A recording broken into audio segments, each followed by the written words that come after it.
Guayaquil devastada por la epidemia. Guayaquil, la segunda ciudad más poblada del Ecuador, se ha convertido en el epicentro del COVID-19. Las calles de Guayaquil se muestran desiertas, con cadáveres en las calles. Los hospitales están al tope, las morgues, los cementerios y las funerarias están colapsando. Evidentemente, la pandemia del coronavirus está de a poco devastando a la ciudad porteña. El 4 de abril en Ecuador se reportan 3.465 casos confirmados y 172 fallecidos. De estos, solo en la provincia del Guayas hay 2.402 contagiados, el 69,3%, y 122 fallecidos, el 70,9%. Según cifras del gobierno, los fallecidos no son solo adultos mayores, sino también personas de entre 20 y 49 años. Pese a las cifras oficiales del gobierno, el concejal de Guayaquil, Andrés Guzmer, en entrevista con CNN, dijo que calcula que el número de contagios en Guayaquil se ubica por sobre los 35.000. Detrás de este triste escenario hay diversos factores. Puerta directa con Europa.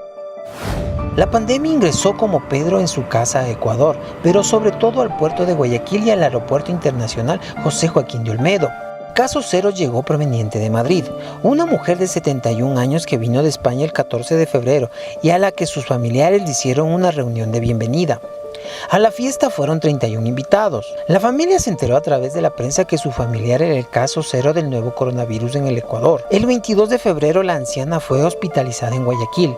Luego de una semana las autoridades confirmaron que tenía el coronavirus y sus familiares fueron aislados y sometidos a pruebas. Los estudiantes se encontraban de vacaciones. Algunos de ellos, principalmente los de clase económica media alta, viajaron a Europa. Al retorno tuvieron múltiples reuniones sociales, lugar propenso para que se expanda el virus. El aeropuerto de Guayaquil recibe muchos vuelos de Europa. Es la puerta de entrada de ciudadanos provenientes del viejo continente. Si bien el Ministerio de Salud Pública ya había establecido las primeras normas de prevención, no se hizo un trabajo adecuado de revisar a los pasajeros de los vuelos que venían de países que estaban teniendo la mayor cantidad de casos. La misma alcaldesa de Guayaquil reveló que se contagió al mantener contacto con extranjeros recién llegados de Europa. Desobediencia a la cuarentena. A mediados de marzo, con los casos incrementándose, el gobierno ecuatoriano declaró la emergencia sanitaria y el estado de excepción, con lo que se restringió la movilización. La cuarentena había entrado en efecto, pero muchos en Guayaquil no la obedecieron, factor que contribuyó a la explosión de casos en la ciudad y en la región de Guayas. La desobediencia se dio en todos los estratos sociales. En un solo día habían sido detenidas casi 1.000 personas por no obedecer el toque de queda. Reacción tardía. La respuesta del gobierno ecuatoriano ante el COVID-19 no fue oportuna. Especialistas de la salud sugirieron, mucho antes del estado de excepción, tomar medidas de contención como el cierre de fronteras y una cuarentena total. Lamentablemente, estas recomendaciones fueron adoptadas bastante tarde, porque en su momento se pensó en el impacto económico que ha tenido, tiene y tendrá en la población en los próximos años. El grave epicentro del problema en el manejo de esta catástrofe es que no está siendo manejada por científicos o técnicos. Está manejado por políticos y candidatos que miran con un ojo a la crisis y con el otro las próximas elecciones. El presidente Moreno conformó un grupo de tarea conjunta para ayudar a las familias con miembros que fallecieron por el COVID-19. Jorge Guatet, titular de Ban Ecuador y líder de la Fuerza de Tarea Conjunta para el Retiro de Fallecidos, reconoció que el gobierno no actuó de forma acelerada y pidió disculpas por los errores cometidos.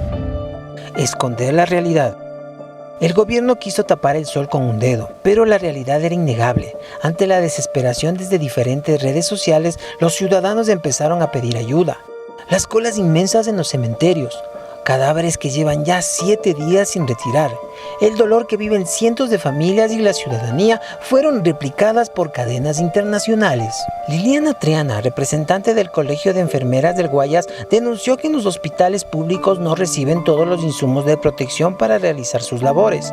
Entre sus afiliadas existen 80 casos confirmados de COVID-19 y 5 fallecidas. De acuerdo a expertos en epidemiología, al virus faltó tenerle respeto y miedo, tanto por parte del gobierno como de la población. Se intentó algo, pero falta informar mejor. Es un error tratar a las masas como tontas. Hay que decirles las cosas como son.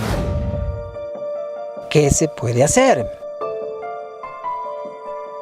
Las estadísticas de contagios y muertes por coronavirus van en aumento, sin indicios de que la tendencia vaya a retroceder, especialmente en Guayaquil, donde el sistema de salud está colapsado. Aunque hay iniciativas muy válidas, las decisiones han sido tibias. Hay que buscar estrategias para llegar a la gente más pobre. Hay que ser lo suficientemente honestos para que la gente tenga confianza y colabore de mejor manera. El presidente Lenín Moreno ordenó transparentar la información de contagios y fallecidos por el coronavirus, por doloroso que sea. Instó a que no se minimice la gravedad de la situación y el alcance del virus. La pandemia del coronavirus muestra su rostro más desgarrador en las calles de Guayaquil, una ciudad vulnerable que evidenció sus reales dolencias y sus verdaderas necesidades. Somos Crónicas de C. Seguiremos informando.